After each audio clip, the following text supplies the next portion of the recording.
बड़ी खबर आई उत्तराखंड से। उत्तराखंड में बादल फटने से कोहराम मच गया। वहां के कई जिलों में खूब बारिश भी हुई। पौड़ी में तो बादल ही फट गया। इससे वहां के कई इलाकों की सड़कें बह गईं, फसलें भी बर्बाद हो गईं, कई गांवों का संपर्क कट गया। इतना नुकसान हुआ कि आपदा प्रबंधन की टीम को वहां भेजा गया, क्योंकि उत्तराखंड के कई जिलों में मूसलाधार बारिश हुई। इससे खूब तबाही हुई। सबसे ज्यादा नुकसान पौड़ी, गढ़वाल और उत्तरकाशी में हुआ, क्योंकि वहां के कई इलाकों से बादल फटने की खबरें आई और एक साथ इतना पानी बरस गया कि कई इलाकों की सड़कें ही बह गईं। इस सैलाब ने पौड़ी के बैजरों इलाके में सड़क का एक पूरा हिस्सा ही गायब कर दिया और वहां पर पानी किसी झरने की तरह बहना शुरू हो गया। उसे देखकर ये कहना ही मुश्किल हो गया कि वहां कभी सड़क भी रही होगी, क्योंकि बादल फटने की वजह से इतना पानी गिरा कि पूरी की पूरी सड़क ही बह गई।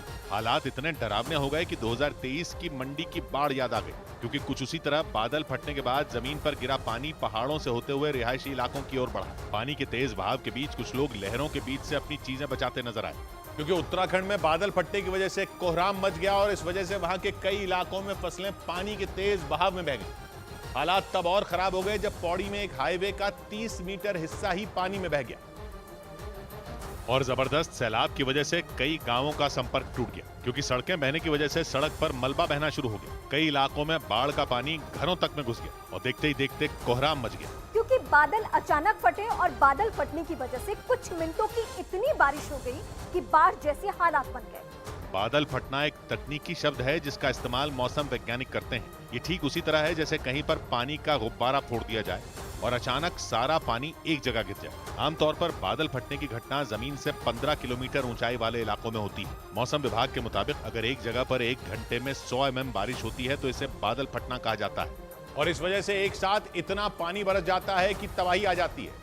मौसम विभाग ने अनुमान लगाया कि आने वाले कुछ दिनों में उत्तराखंड के 11 जिलों में बारिश हो सकती है। वहां बारिश का येलो अलर्ट भी जारी किया गया, यानी लोगों को सावधान कर दिया गया और अनुमान लगाया गया कि उत्तराखंड के उत्तरकाशी, चमोली, रुद्रप्रयाग, बागेश्वर, पिथौरागढ़, देहरादून, पौड़ी, अल्मोड़ा, नैनीताल और चंपावत में खूब बारिश हो सकती है। पौड़ी और उत्तरकाशी में तो इसकी शुरुआत हो भी गई और बादल फटने के बाद वहां आपदा प्रबंधन की टीमें पहुंच गई, क्योंकि बादल फटने के बाद नदी नालों का जलस्तर अचानक बढ़ने लगता है और पहाड़ों पर तो ढलान वाले रास्ते होते हैं, इसलिए पानी तेजी से नीचे की ओर आता है और अपने साथ मिट्टी, कीचड़ और पत्थरों के साथ साथ जानवरों और इंसानों को भी बहा ले जाता है। 2013 में केदारनाथ में बादल फटने के बाद जो तबाही आई थी वो आज भी लोगों को याद है, क्योंकि केदारनाथ में बादल फटने की वजह से मंदाकिनी नदी ने प्रचंड रूप ले लिया था। हजारों लोगों की जान चली गई थी और हजारों लोग लापता हो गए और उत्तराखंड में जबरदस्त तबाही हुई थी। पौड़ी में हुई तबाही ने एक बार फिर उन तस्वीरों की याद दिला दी। मौसम विभाग का येलो अलर्ट भी आ गया,